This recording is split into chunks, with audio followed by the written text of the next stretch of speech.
Hey, everybody, it is time for another episode of the Hemmings Hot Rod Barbecue. Now, on today's episode, we have two special guests. One is our very own Rob Andy, and the other is Andrew Hesterman.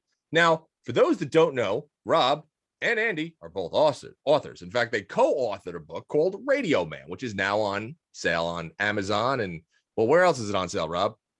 Barnes & Noble, your local bookstore, pretty much anywhere you want to get it. Wherever books are sold. All right, look for Radioman. Now, Radioman is it's a story about Andy's 25 years in the military. Is that correct? Yes, sir. Okay, so we've had Andy on the show before. Andy, last time you were here, you were bearded and you had an extra tooth in your head that is now missing. We're going to talk about that in a few minutes, but I find that pretty interesting. I want to know how that happened. So, but for this episode, because Andy has had so much experience in the military, we decided to bring him back on, not only for him and Rob to talk about the book, but we want to talk about military vehicles. That's something that I'm always like, how much do they really differ from everything? And I'm assuming completely. So we're going to talk about Humvees. We're going to talk about some 6x6s. We're going to talk about a whole bunch of other stuff, as well as Andy's story. So obviously, before we get into that, this is Hemmings, biggest classified online with 25,000 cars and trucks. And we have one kick-ass auction where if you're looking to buy or sell your car, your dream car, give us a call. Look it up because it's actually pretty amazing. Now, with that said, Rob, Andy, welcome to the barbecue. How you guys doing? Good. Great. Good to see you, Mike. You too, man. So, all right, let's jump right into it. First, let's talk a little bit about Radioman. How did that come about? Was it like, all right, I just finished my career, I want to tell my story, or was this something that was percolating in your head for a while? It depends which side of the story you listen to. Rob had been percolating it since I went to boot camp. Yeah. He'd been planning it all along. Now, how long have you guys been friends? How long have you and Rob Since we were friends? 14. So, oh, wow. Like I don't know. We might have even 82 or something like that. Long time. Okay. Yeah. All right. So then Rob's been planning it since you guys were children, because you were obviously doing cool shit while Rob was learning how to write. Yeah. The boot camp stuff was interesting, but the stories he told me at the bar the night he got back from the Gulf War really kind of stuck in my brain. But, you can't talk to a military person about their experience until they get out. So I was always like, as soon as Andy gets out, I'm going to talk to him about a book. I didn't know at that time he was going to be in the Marines for another 18 years, whatever it was. I didn't either. Yeah.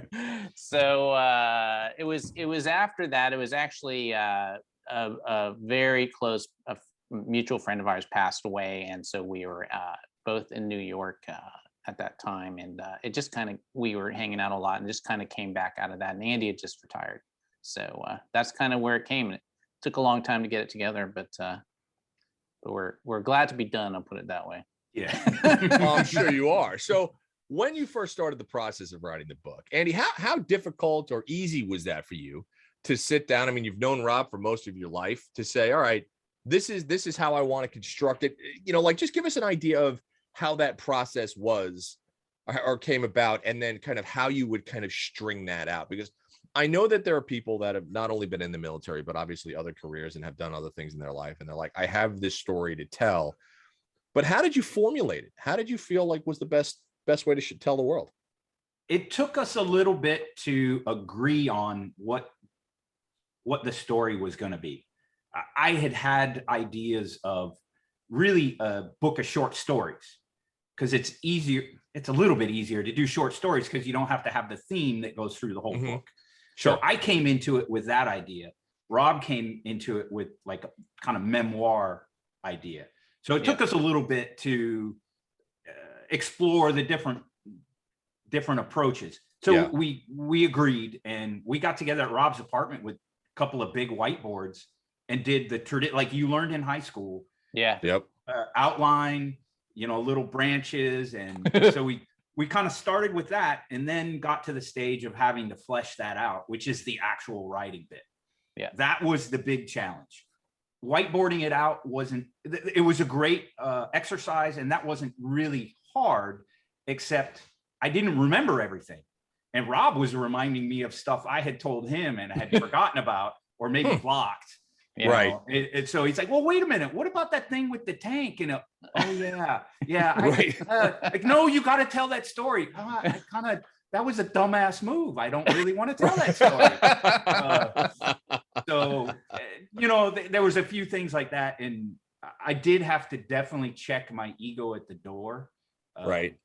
I feel like I aired some dirty laundry a little bit, okay. but it makes for a more honest read. And you probably know better than anybody. You just got to be yourself. You can't like pretend to be somebody else, right?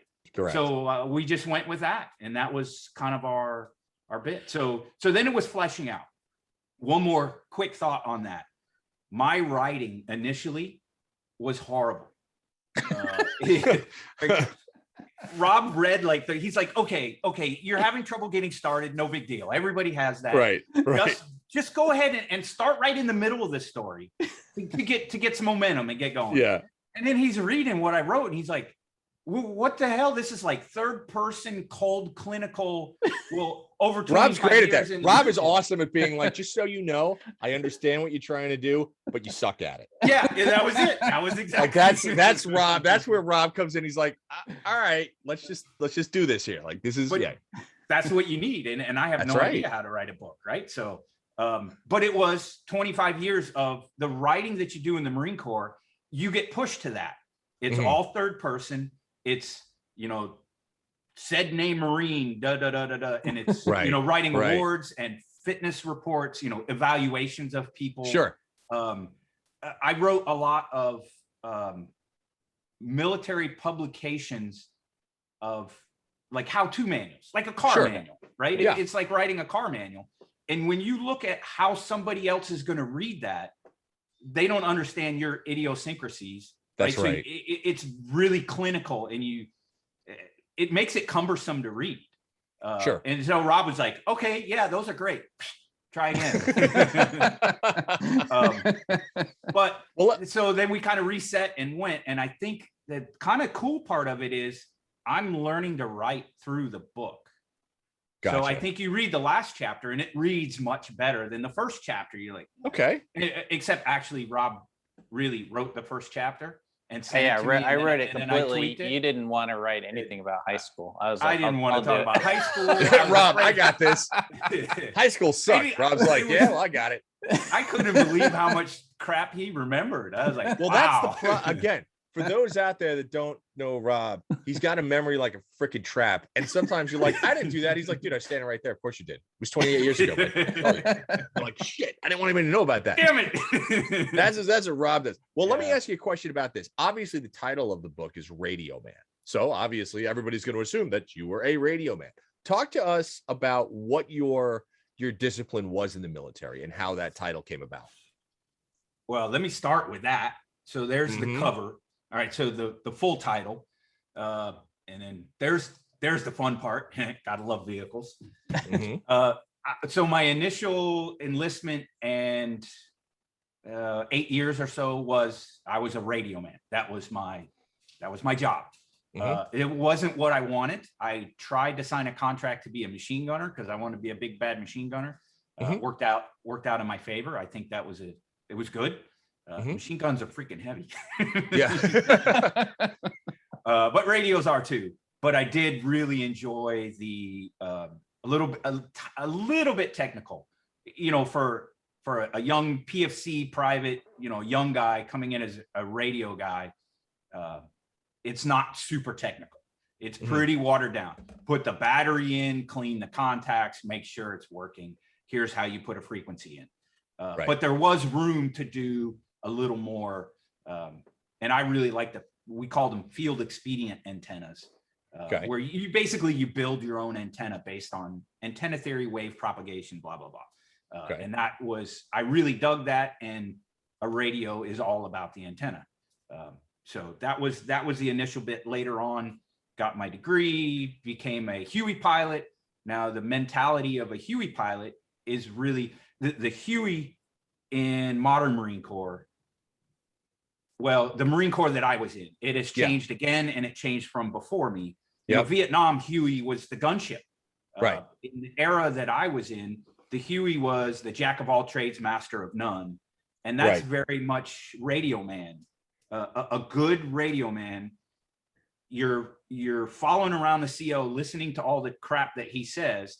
You're not really responsible for it, but it helps you if you kind of track what's going on, who's where, what artillery is shooting for us, what's their frequency. There's all these little the collateral duties sort of. So that mentality, and that's kind of how we stuck with that for the and that's me. And you and I talking about cars, that absolutely I dabble in everything, but that's right. So how did you transition from being a radio man and dealing with that to going into becoming a helicopter Huey pilot? How did that work out? Because that's like what I know it's in the book, and I'm telling you that everybody's gonna read it. It's amazing, but just give me the 30-second. I wanted to fly, so I just did this, and then everybody else go read about it. Every kid dreams about flying, but I dreamed a little bit harder about it. Always been enamored with helicopters, but really it's the degree issue. I always had the feeling I needed to go get a degree, but I wasn't mature enough out of high school. So the military was actually the perfect thing. So you start off by doing some online courses, and then you go to junior college. And, the first couple of semesters, my GPA is like 1.9. But then you kind of figure out, oh, this is how you do it. And you mature a little bit in the Marine Corps and learning some discipline. That was the key for me to grow up and be able to then go back reserves, go to school, get my degree, and then apply to the officer program to get commissioned. And then you apply to the flight program, and et cetera, et cetera. So not quite ready for college. One of my jobs as a radio man was what we call a JTAC, or a forward observer, so I dealt with aircraft because we're asking them to drop bombs for us or pick us up and take us somewhere. That was part of one of my jobs, a unit called Anglico. Not quite special ops, but kind of that in between grunts and special ops. Anyway, that kind of gave me a leg in. So then when I did get into the flight pipeline, I was able to say, hey, I have experience working with Hueys, and so I got my dream shot. That's very, very cool. That must have been an absolute riot to be able to fly those things. That must have just been unreal. It's like driving a classic car. So it's terrible. It's so it's an awful experience for anyone who doesn't. No AC. That's what you're telling me. Loud when it starts raining. We call it the all-weather bird because all the weather you have outside, you have inside. Right? If it's raining, there's water dripping in. That's the fuse panel, and there's water coming through it, but it works. So, but the Huey is an awesome bird. It's very tactile. It makes it more challenging to fly, but it's very feedback. You get a lot of feedback. Less, power steering is sort of a parallel that, the feel in the stick. When you get power steering, you kind of lose your road feel, right? Right. And modern cars will electronically adjust to try to give you that road feel. Well, the Huey has very limited hydraulics in it, so you feel exactly what. So it's all feel and listening, and it's an experience. It's cool. So all right, so we're gonna go back to helicopters, but you've obviously done a lot with vehicles in the military, right? I want to talk about the Humvee a little bit, because when you first went into the military, which was what year? Early or late 80s? Yeah, 87. Okay, and that was Desert Storm. It was pre-Desert Storm. Desert Storm was 90. Okay. Yeah. The actual Desert Storm was 91. Okay. So you're in the military, you're being exposed to all these different vehicles now. And as a kind of a wrench and a automotive enthusiast, what was it like? Was it what you expect? Like when you first saw like a Humvee, you were like, yeah, I can't wait to see this Humvee. And then you got in and you're like, what a shitbox. or were you like, no, it's lived up to every expectation I had? What was it like? What was it like to drive those and operate those? The Humvee, oh my gosh. I'm sorry. Give me a second. Ah, am I still here? Yeah, you're still there. Are we still here? For those that don't know, Andy right now is staring blankly into his screen, trying to figure out his audio. So as the host, it's my job to keep this going. But are you there? Are we good? We can hear you. Okay. You're fine. I lost my screen. I can't see it. I don't know what happened. You know what? If you start making interesting faces, we'll let you know. Otherwise, just understand that you look fine. Okay. We'll look fine. So the very first time I saw a Humvee was part of the process where you're going to see the recruiter and you're thinking about it, and they take you on little field trips on the weekend. Hey, we're going to go visit a unit, and you guys are going to get to come see what things are like in a unit. And so we went up to Treasure Island, used to have a reserve unit there, where we grew up in South Bay Area there. Yep. And that was the first time I saw a Humvee, and I was in love at first sight. It was total love at first sight. I saw that thing and I was like, sign me up, I'm here. Aggressive, big, obviously well built for off-road. Yep. You look up underneath it and you see the brake axle drivetrain system, which is something I'd never seen. The brakes aren't in the wheels. They're inboard, tucked up under the floor pan, which that totally makes sense as a capability thing, not for every, not a sports car, maybe not, but so I was in love. Now, the first time I got to drive them was a couple years later, and yeah, it's kind of like the Huey. So the driver's seat is actually the battery box, 24 volt. And so there's two giant batteries under the seat, and I'm exaggerating when I say there's 3/8 of foam that you get to sit on.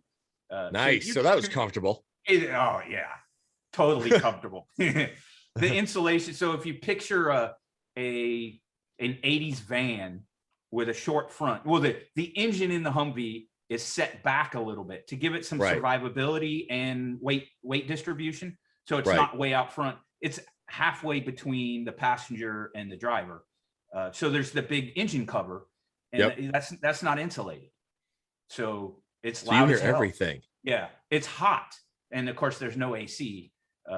So it, if you drive it for 50 minutes, all that heat is just so yes, it's very basic. It's all the models we had were soft tops. So they're kind of all-weather vehicles. All the weather outside is also inside. All the weather inside. Yeah. The door is just totally flapping, using that. That's so great. Yeah. The doors don't fit that well, and they're soft doors with a light steel frame. Yeah. The zipper breaks on the window, so you have this big flap of tarp, slapping you in the side of the face as you're driving. But you can drive that thing in water so deep that it's up to your chest. And the car and the truck just goes. It just drives. It's awesome. Really? Boarding is awesome. Now cleaning it after you've done that sucks butt. Right. But it's a yes. So I got way off subject there, but it is very there's a word that I'm just not smart enough to think of, but it's very basic. It's a huge truck, but only 4 people fit in it. And you're like, okay, yeah. The tunnel, so like the drivetrain tunnel stretches all the way between the 2 seats. Yeah. Right. So the floor is elevated in it, and you just can't fit that much in it for how big of a truck it is. Right. It's also difficult driving on civilian roads because it's the same width as a damn lane. They're huge. It looks like this.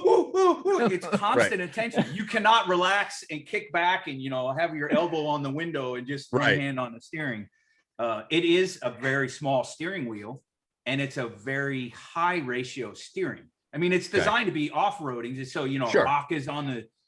But when you get up to 50 miles an hour, which is about their top speed, high ratio steering is nerve-wracking, especially when you're seeing with the lane that you're in. So right. It's challenging to drive, but they're a freaking blast. You know, it's interesting because like I've spoken to a couple of different people about him, and some people love him, some people hate him. It sounds like you appreciated, because I have a buddy that was in the Marines, and he just said, he's like, I hated them, but in the same token, it was the most capable, toughest thing that I've ever driven in my entire life. Would that be a true statement? Exactly. Yeah. So all right. So now you're in the Humvees and you're doing all these things. Is it from today's standards, right? We have the civilian version of the Humvee, the H1, or we had the civilian version of the Humvee, right? And obviously it was made famous when Schwarzenegger bought one and all this other stuff, right? And then, you know, celebrities were just like, I'm going to have a Humvee, blah, blah, blah, blah. Yeah. How much different? And first off, let me ask, have you been in a civilian Humvee? Have you driven one? I have been in an early edition H1. Okay. How much different was that than what I'm assuming night and day, or was it relatively close? It's the same size. It's the same, you know, the general layout is the same, but all of the creature comforts that you expect in a civilian car, they have. So there's better insulation. There's actually a seat to sit on that you can adjust the height and everything. The soundproofing, it has AC, it has a radio. So it's a little more pleasurable to drive. They also had several different engine combos available for the civilian. It's a 12-volt system on the civilian ones, whereas the military ones are 24-volt the electrical system. And it actually has a key, whereas the military one doesn't have a key. It's got this little paddle switch. And they're all diesels. In the military version is all diesels. So you flip it over to preheat, right, for your glow plugs, and then you know, momentary switch, and you let go, and everything's cool, which is really cool. I like that, but you can't lock it, you know. So. Right. So do you have any good stories? And I don't want to give much away from the book because I want people to read it, but give me a good Humvee story. Give me something fun. Okay. What did you do? So the one that I think you're thinking of is before I was actually licensed and got to drive Humvees.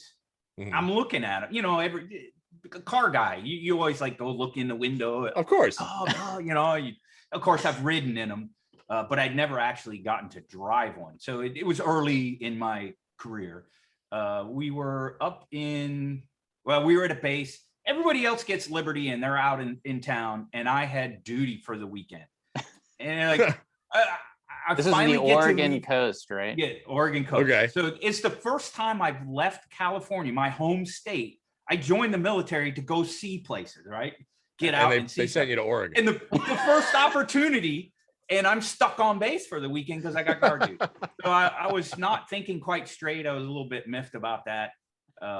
Anyway, so I borrowed a National Guard Humvee. Borrowed a national, meaning borrowed at your own will? Or acquired? I just went into the motor pool, cranked it up, and no key. He's got to be drive, right? And steering is steering. Why is Andy driving that vehicle down the street? I don't know. Did you walk? Well, and there was nobody on base, so I thought, you know, I can drive around. No one will even notice. Yeah, because the military, I'm sure, loves that. Wouldn't shit just leave? And the base included the beach, so I got to drive it right out onto the beach. And it was booming down the beach when I met some MPs. Right, and I'm sure they were just like, "It's so good to see you." Yeah, exactly. Yeah, they're like, "Come stay with us for a few days." So that was a little bit endangering, and at the moment, I thought that was it for the Marine Corps. So back to the comment about Rob saying, I didn't know he was going to be in for 25 years. Yeah, I didn't either. Now, Andy, though, actually drove one across the berm at the beginning of the official start of the Gulf War. Oh, did you really? Yes. Yeah. And so shortly after that, I couldn't believe that the boss man approved my application to become a driver after that incident. Yeah. But good man. It's a leadership story in itself there that he gave me a second chance. In any case, I became a licensed driver, got my license for up to the 5 tons, which is the 6x. Okay. So it wasn't borrowing one. I actually And I love driving those things. So every time we went to the field, every time we went anywhere, I was one of the drivers and had to do maintenance and got to, learn the systems on the vehicle. But yeah, by the time we get to Desert Storm and crossing the berm, Desert Shield, of course, it was different for different units, but somewhere between 2 and 6 months of buildup of sitting there in the desert in Saudi Arabia, waiting to cross the berm and go into Kuwait. Okay. So when Desert Storm actually kicked off and we drove across the berm, that was a big deal, right? And all of the stories that we had been hearing in intel, right? Intelligence reports of the oil field trenches and the barbed wire and the mines. There were mines everywhere, but they had been there so long that the wind had blown the sand away and you could see them. Okay. So driving through a minefield was not actually that big a deal. Really? Which it was not what we were expecting. I love the way Andy always plays stuff down like that. Yeah. So, all right. So I'm going to say, correct me if I'm wrong. Correct me if I'm wrong. Because generally when you start saying stuff like this, you're like, it generally wasn't a big deal until, like, I feel like there's an until that's you're getting ready to tee up. Would that be a correct assumption? Yeah. Yeah. See, okay. Yeah. Okay. The other thing that I didn't mention was the reports were exaggerated. It wasn't as bad as we had been led to believe, as far as obstacles and dangers of crossing the berm. Now, it's still, you drive across a mine, it'll blow up and that will hurt. So, it wasn't nothing, but it wasn't near as significant and challenging as we expected. Okay. So you're driving across the berm and now you're in for a while. Did you ever hit a mine, or did you ever see something did you ever encounter something personally like that, or see a vehicle like hit a mine or something like that? Yeah, but not there in Desert Storm. So gotcha. Desert Storm, there was some other vehicle adventures in Desert Storm, but fast forward now to OEF, Operation Iraqi Freedom, invading Iraq. 2004. And I did not participate in the initial invasion in 2003, the first 6 months and taking over Iraq. I didn't get there till 2004, when it had shifted from attack to rebuilding. So when I deployed, it was the rebuilding phase. Winning the hearts and minds was our catchphrase. And we got the same vehicles. It's the same soft top Humvee I'm driving around. And so it was basically, so how old were these vehicles? 13 years later, it's the same damn vehicle. It's the same one. And we were actually told, take the doors off so people can see you. You're winning the hearts and minds. And honestly, the door it's vinyl. So, it's not going to do anything anyway. Yeah. So, but then the IED threat, the IEDs became the improvised explosive device, right? IEDs became a huge threat. And that was when that whole onslaught happened. So that was when we took these basic soft top Humvees, and it wasn't me personally, because at this point I'm a major at this point. So I mean, we're years later. So it wasn't me out there welding, but the boys were scrapping for steel wherever they could find it and welding it onto the hinges and reinforcing stuff. Really? Putting sandbags on the floor. And doing everything we could to harden the vehicle and make it a little more survivable. So I was in one of these kind of ad hoc armor when we hit an IED. Fortunately, I was really lucky. Nobody was injured. You blow a wheel and damage to the vehicle, but nobody was injured. But it's the shock of an IED. It's instant and you don't see it coming, right? It just happens. Right. So it's like, you're like, hey, how come everything's brown and I can't hear? Yeah. That's I would imagine. Sure. Like the shock wave kicks you in the chest. You can't hear suddenly, right? Because your ears are like, oh crap. And they close up and the dust, you just can't see all of a sudden. Right.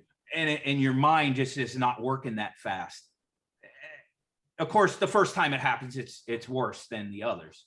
The first. You know, the second time that happens, the second time it happens, you're like, oh shit, IED, or, you know, oh crap, IED. Right. You know, get down, get out, you know, you start your reactive response. But the first time you're just kind of sitting there like, what happened? Right. You know? So, and the vehicle is not terribly survivable. It wasn't designed. It's designed to be an admin vehicle. It's designed to climb and ford and get through all kinds of terrain and go anywhere. But there is absolutely zero survivability on it. Now, there are new versions that are the add-on packages, but the root vehicle is the same. Gotcha. The problem is we added 1,500 pounds of armor and weapons. Yeah, that's so now the springs are breaking. I mean, literally, like there's a problem getting springs for Humvees in Iraq in 2006, which is when we started getting those up armor packages. The drivetrain is overloaded. Obviously it's slower. Well, sometimes they overheat. Yeah, well, because they're carrying a little bit extra weight. Right, of course. So, you know, we kind of forced this vehicle into an application it wasn't designed for. Anyway, so that was a long it sounds way like of you answering your question. Well, I mean, no, it's. I think that was an amazing answer, and it sounds like you've got a pretty decent amount of respect for these things. I love them. I still love them. I personally would love to have one, but I don't have a garage big enough to park it. And I really don't have an excuse. You know, if I had a ranch, I would have one in a heartbeat. Yeah. In a heartbeat. I'm trying, my brother-in-law had just bought a ranch a couple of years ago, miles and miles of nothing, very hilly. Yeah. And I'm trying to convince him to buy a surplus Humvee. Like, and I'll come out and work on it for you. Right. How much do those go for, Andy? Do you know? You know, I don't know. Some of them are auctioned and there are deals to be had. Yeah. But also keep in mind that you know, a hoodlum like me may have been driving it and not changing the oil. Yeah. I'd like to see the maintenance records on that. Yeah, in general, service vehicles do very well. Like you buy a surplus cop car and everybody talks about, oh, they get hammered.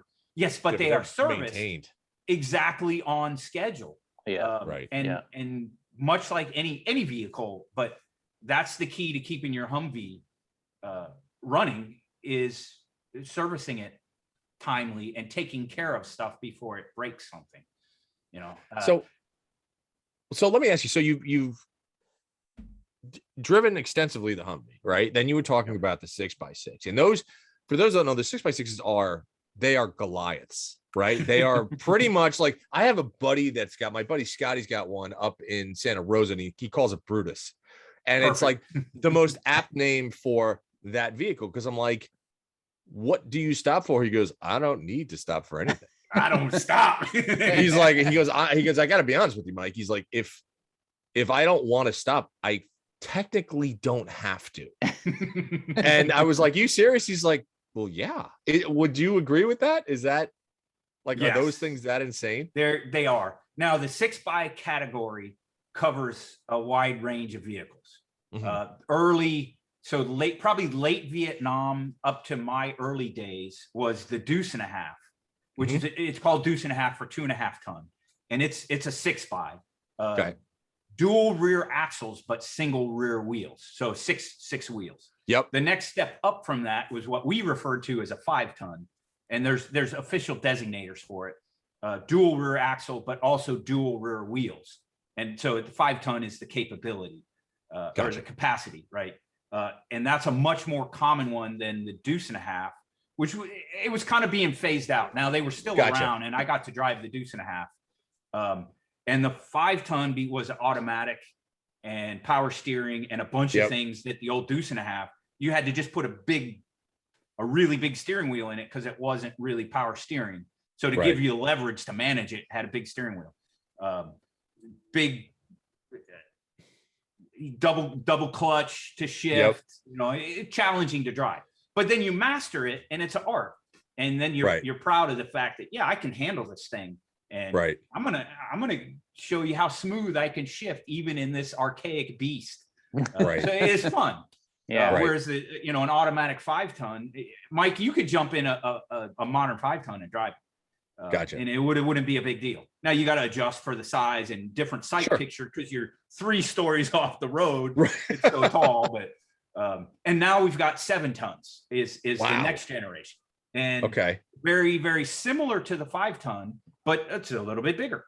And it's got like a 10-speed with a 2-speed rear end in it, and it's more modernized, and that's an awesome vehicle. And they produced that with armored versions, and that was actually when the IEDs became the big threat in 06-ish Iraq.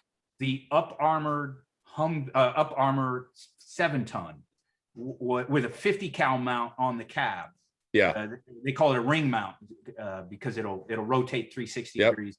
With a 50 cal up there, that became our primary lead vehicle for any convoy. Interesting. Because of the elevation off the ground and the way the underneath is shaped, it's more survivable to subsurface explosions. Understood. So that was what we led with. That was our most survivable vehicle, was that 7-ton in the up armor configuration. Great vehicle.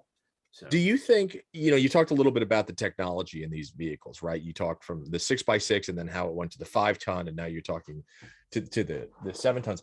Do you think the technology, yes, it advances the vehicle, but was that the more advanced they became, was it more difficult to maintain them in the field?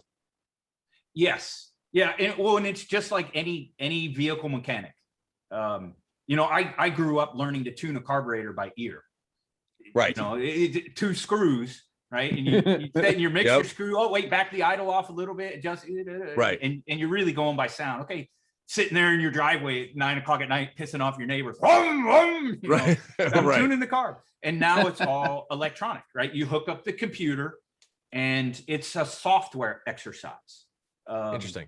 And the same is true. So you got to be smarter. You got to have tech smart mechs.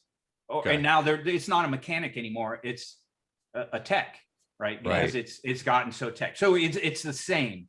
Less and less is able to be done by the end user, which can be frustrating and creates more problems with how much time the vehicle can actually be on the road, right? If you have to send it back to depot more often for maintenance, even scheduled maintenance, now it's going to be on the road less, and it gets harder to manage your vehicle fleet. And so it could be a headache, and it definitely changes the jobs of the guys that got to do that.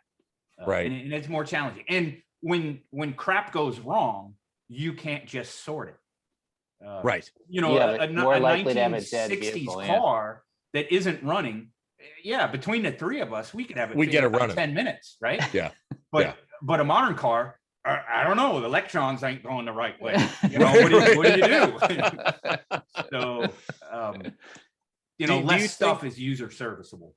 Do you think there's, based on what you saw when you first joined the military until now, when you've gotten out, do you feel like and this is for servicemen in the field, do you think there's a happy medium that the military needs to find between technology and serviceability in these vehicles, meaning that they have to become easier for people to maintain in the field as opposed to where they are now? Like, do you think they're too advanced now and they kind of have to backtrack a little bit and be like, listen, we can incorporate a lot of the tech, but we have to make it so that the driver who has, basic training or basic mechanical skills can diagnose and fix this thing on the run if he needs to? Yes, and that's a really deep thought, and we could talk for hours on that. Gotcha. But yes, no, you're exactly right, and it applies across the board. And my Huey experience flying the helos, specifically the Huey, old platform, they're trying to modernize it, and it's by adding electronics, survivability stuff like flares and chaff and missile detection systems and all this cool stuff. But then it isn't doing what it's supposed to do, so you just turn it off, and now you're carrying all that extra weight. And that's how we got that aircraft to be overweight. I mean, the capability of the Huey during my era was very low because it had all these add-on systems. It's all this weight, and it couldn't carry much because it had all this crap tied on it. And I just wanted to tear it all off. Just let me go naked and unafraid, man. I'm going to go for it. Right. But the same thing is happening. If you make a system too challenging for the end user to actually use, he's just going to turn it off. And it might be a fantastic system that helps everybody keep their situational awareness up or defend against IR missiles or whatever. But if the guy driving the vehicle that's responsible to make sure that thing is on can't figure it out, he's just going to turn it off and be like, screw that. So we definitely have a happy medium there that we maybe have gotten on the high side. But it's interesting. Then there's also the issue of the next generations, right? The younger kids now, and I'm not trying to make any kind of political statement here, but I'm not the tech savvy person that my 20-year-old son is. Sure. Hey buddy, my cell phone ain't doing, I pushed the button, it's not doing the thing. Oh, give it to me, Dad. There you go. Okay. And that's, I'm just making a joke example there, but it's true. So the what I'm driving at is our young vehicle operators are more tech savvy now than I was, and anybody in between. So there is a happy medium, but it's really hard to measure. How do you measure where, and it depends on the system. And unfortunately, a lot of times we acquire systems when it's an emergency. Obviously, in Iraq, it was all these contracts for up armor systems for the Humvee. We put out the word to, Raytheon and GM and all these different manufacturers. Hey, we need this stuff. And so they just slap it together, trying to get something quick to defend our boys. But now we need to circle back and go, okay, we need to spend money smarter and make sure the systems are upward compatible and backwards compatible, et cetera, et cetera. It's challenging. Tech it's amazing what you can do, electronics nowadays, but you got to be careful with it too.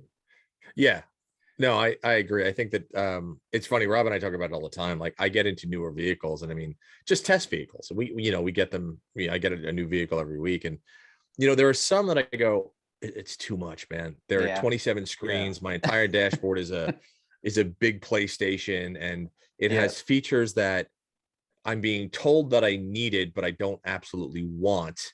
And again, just like you said, 9 times out of 10, I'm like, how do I turn all this shit off? Like, how do I turn all this shit off and just operate the vehicle? But then again, I have friends of mine that they geek out over it. And they're like, this one, the headlights move, and this one, and I could turn it, and I could play this song, and it's got an ionizer, so it'll make the cabin smell like roses. And I'm like, what? Are you kidding me right now? Like, who asked for that? But they're making them that way. And I think, there are times that I look at myself and the stuff that I own, and I go, I'm a dinosaur, right? That's it. I'm a dinosaur. I like steam powered gauges. I want a bank of gauges in my car. Transmission temperature, oil pressure, blah, blah, blah, blah, blah. I don't want all these graphs and stuff that are going and telling me my battery life, and well, you need your battery life, but your battery efficiency and right. I mean, I'm with you, Mike. But that's how I grew up and how I got into it. So that's kind of what I default to. Exactly. Now, if you just took it all away from me and made me drive that, I would probably get used to it, but I haven't. And I still mess with 20-year-old vehicles. Well, that's the thing, and I can get away with it. We can talk about that now. We've had Andy on the show before, and I think one of the biggest things is he's got Hesterman Motorworks, and basically what he does is he takes VWs, he chops them in half, put a pickup bed on the back, and basically creates his own like I don't know if anybody wants this, but I'm going to build it anyway because I think it's cool as hell. And in reality, it's very, very cool. So does working on vehicles like that, where you're constantly cutting and re-engineering, does that fill a void for you somewhat in regards to kind of what you miss in the military by working on things? Or is that really just kind of something that you're just super passionate about and that you love to do? Actually, it was funny because the mechanics, when I was flying, you don't maintain the aircraft. You aren't, an officer with a tool is a scary thing. Yeah. Yeah. The mechanics are like, sir, step away from the screwdriver. But I built a reputation and trust with some of our mechs, and got to, they would kind of let me play along. And so I satisfied that itch during that time. And try not to make it a long story, but I became what they call a test pilot, which is not like test pilot school. It's a functional check pilot. So after an aircraft has been worked on, you have a special guy goes and flies it to make sure everything's working and it's all correct before you give it to your average pilot, right? And it's testing it after the maintenance. So you go through all the systems and you fly all the parameters. Those guys also have the troubleshooting job. When an aircraft is not acting right?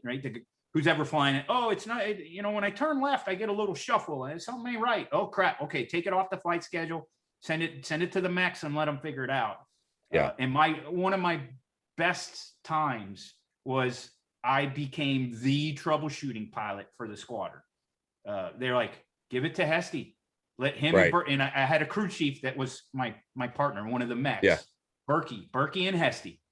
Right. Give them that aircraft that shuffles when you make a left turn and let them go figure it out. And we'd go screw with it until we could figure it out. And we'd figure it out, fix it, get it back on the flight schedule. And that really is kind of my thing of maintenance and making it do what it's supposed, troubleshooting and the puzzle. It's about the puzzle and then getting it right. And that whole analytical thinking of problem solving. Okay, here's a system, input is correct, but output is incorrect. So is it in here? And that whole linear troubleshooting thing. I love that crap. It's interesting. It sounds like, you were in for 27 years. Is that correct? Yeah, 25. Well, actually, I've never really done the math, but I think it was 25. 25 sounded good for the title. So I think you were right. It was actually like 26 and a half or something. What kind of title is that? 26 and a half. But it sounds like you truly, truly enjoyed your time in the service. Most of it. Most of it. Right. Okay. Yeah. So, all right. Like any job. Let me ask you this. Aside from the Hummer, because we're coming up very quickly on an hour. Yeah. What was your favorite vehicle to play with and to enjoy? Was it wheeled or was it in the air? Oh man. Well, I'm passionate about the Huey. I love that aircraft. I was disappointed and excited at the same time that the Huey they have today. So as I was phasing out of flying, getting senior and getting other jobs and going to staff work, right? Old pilots don't fly that much anymore. In the military, Yeah. There's a new Huey. Okay. It's an upgraded system. It's actually a whole new aircraft. It looks different. It sounds different. It's 4-bladed instead of 2-bladed. So that classic wop wop sound that from Vietnam movies. Every movie. And that was my blood feeling. Because I'm used to having that, because you feel it in the aircraft. You don't so much hear it as feel it.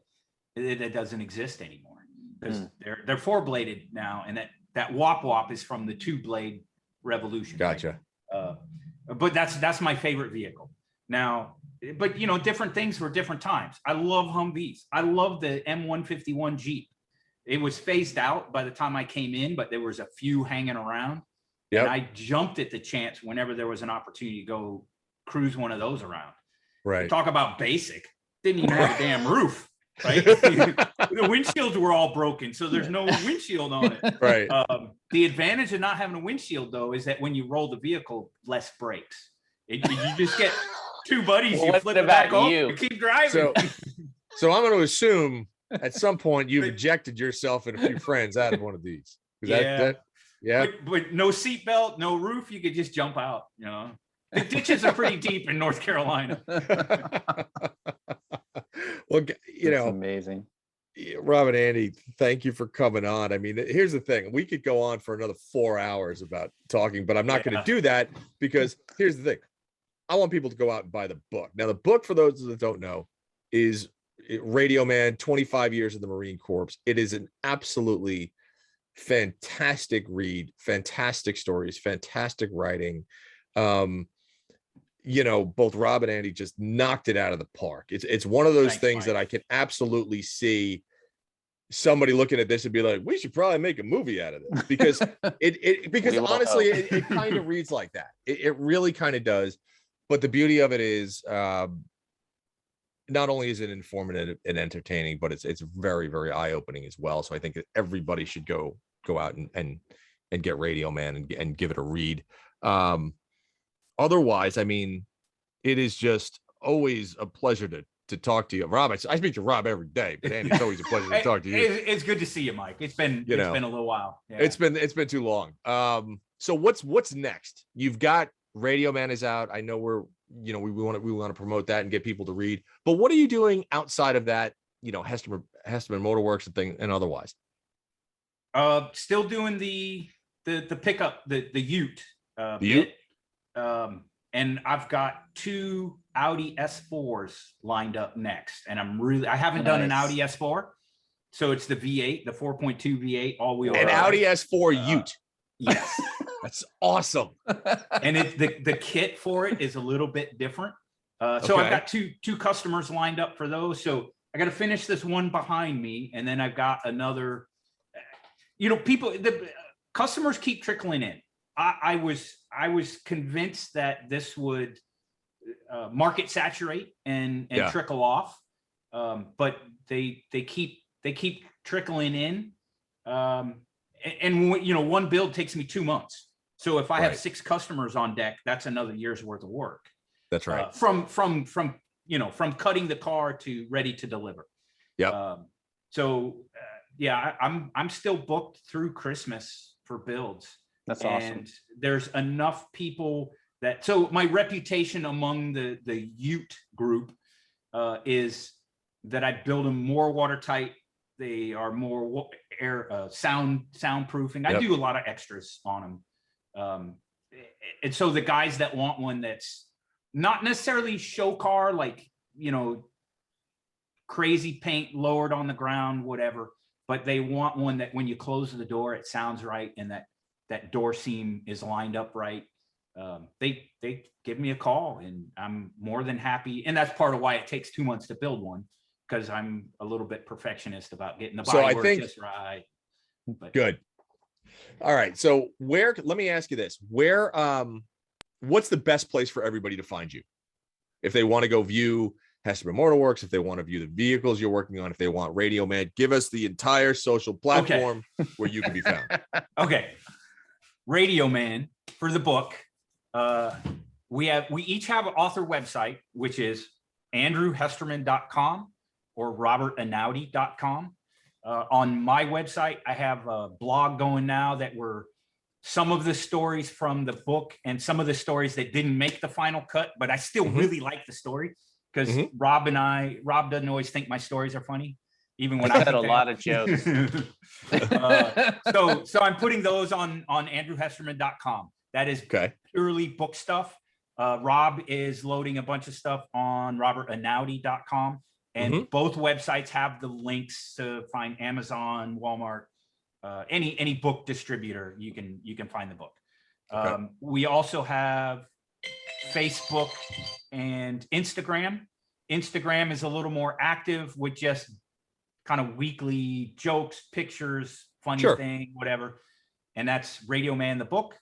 Facebook Radioman the book is more about milestones in the book. Hey, You know, it's published, it's shipping, it's Yep. All right. So that, did I miss anything, Rob, for book?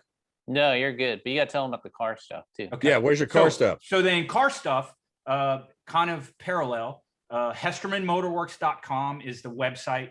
Links on that to all the social media stuff, to include my YouTube channel, which has videos of me building stuff like this. Also has some, it's mostly VW stuff, but not exclusively, you know, you can't find this part anymore. So how the heck am I going to fix that the blower doesn't work or whatever? Right. So that's Hesterman Motorworks on YouTube, and then Facebook and Instagram, also Hesterman Motorworks. And you're taking a car apart, you find something funny. I found electrical boxes used as spring spacers in a car I was taking apart. And so I had to take a picture of it and post it. Right, of course. You know, that's funny. So I didn't post about dropping the torque wrench on my face and losing. Oh yeah, your tooth. So is that is that the mystery of the tooth? Is that how your tooth went missing? Yeah, well, you know, a 1/2-inch drive torque wrench is big and heavy, and you're laying on your back, and it's greasy, and whoops, and then pop, and so you lose a tooth. I do have a, and by the way, my 4-year-old niece loves it because she lost her front tooth. Of course, as you a guys baby are twins tooth. now. So we hang out, and she's like, "Yeah, look!" She's digging it. It does make it a little hard to talk, but it also helps me fit in local Middleburg here. I love Middleburg. Don't get me wrong. I shouldn't badmouth my area. That's amazing. Awesome. But yeah, pretty much Radioman, the book on for book stuff on any of the social media site, and then Hesterman Motorworks for the car stuff. On, gotcha. You know, YouTube, whatever, and of course they're all linked to messaging and email, and so you can reach either of us through any of those ways. All right, very good. Rob, anything you want to add before we close? No, I think we covered it. That was fun. That was awesome. Well, guys, thank you so much again. We will obviously be talking about some other stuff. I don't know, probably another couple of months, but I'm like, hey, let's go when Andy builds you a charger, right?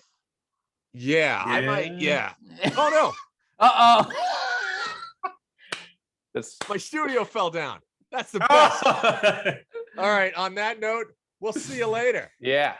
Thanks, Mike. In to the barbecue. Later, guys.